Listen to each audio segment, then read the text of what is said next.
حکمران ہو تو کیسا؟ ایک دفعہ حضرت عمر رضی اللہ عنہ کے زمانے میں عرب میں قحط پڑ گیا اور قحط بہت ہی شدید قسم کا تھا۔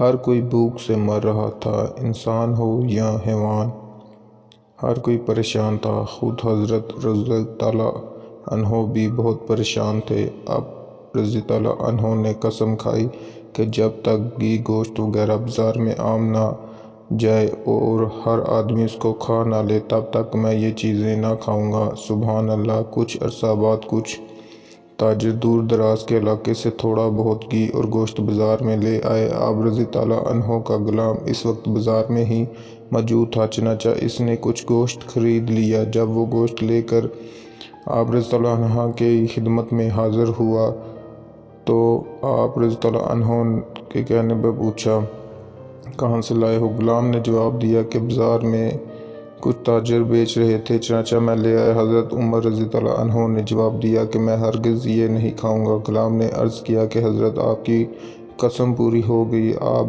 یہ چیزیں بازار میں موجود ہیں۔ حضرت عمر رضی اللہ عنہ نے جواب دیا، نہیں، میری قسم اس وقت پوری ہوگی جب ان چیزوں کو ہر آدمی چاہے غریب ہو یا امیر خرید سکے اور کھا سکے۔ اب خواہ مخواہ مجھے پریشان نہ کرو اور یہ چیزیں لے جا کر غریبوں میں بانٹ دو، میں ہرگز یہ چیزیں نہ کھاؤں گا۔ سبحان اللہ! قربان جائیں حضرت عمر رضی اللہ عنہ کی شان پر۔ حالانکہ کم و بیش 22 لاکھ مربع میل کے حاکم تھے، لیکن اللہ کی شان کہ آپ کے دور کی حکومت میں کوئی بھی آدمی ایک رات بھی بھوکا نہ سویا تھا۔ مگر آج کے حکمرانوں کو دیکھو کہ جس وقت وہ 20 قسم کے کھانا کھانے میں مصروف ہوتے ہیں، ٹھیک اسی وقت ان کی رعایا میں لاکھوں لوگ ایسے ہوتے ہیں جنہوں نے 2 دن سے کھانا نہیں کھایا ہوتا۔ آخر میں اللہ تعالیٰ سے دعا ہے کہ اللہ تعالیٰ ہمیں حضرت عمر رضی اللہ عنہ جیسا حکمران عطا کرے تاکہ اسلام بھی پھیلے اور قوم میں غربت بھی ختم ہو۔ Thank you guys!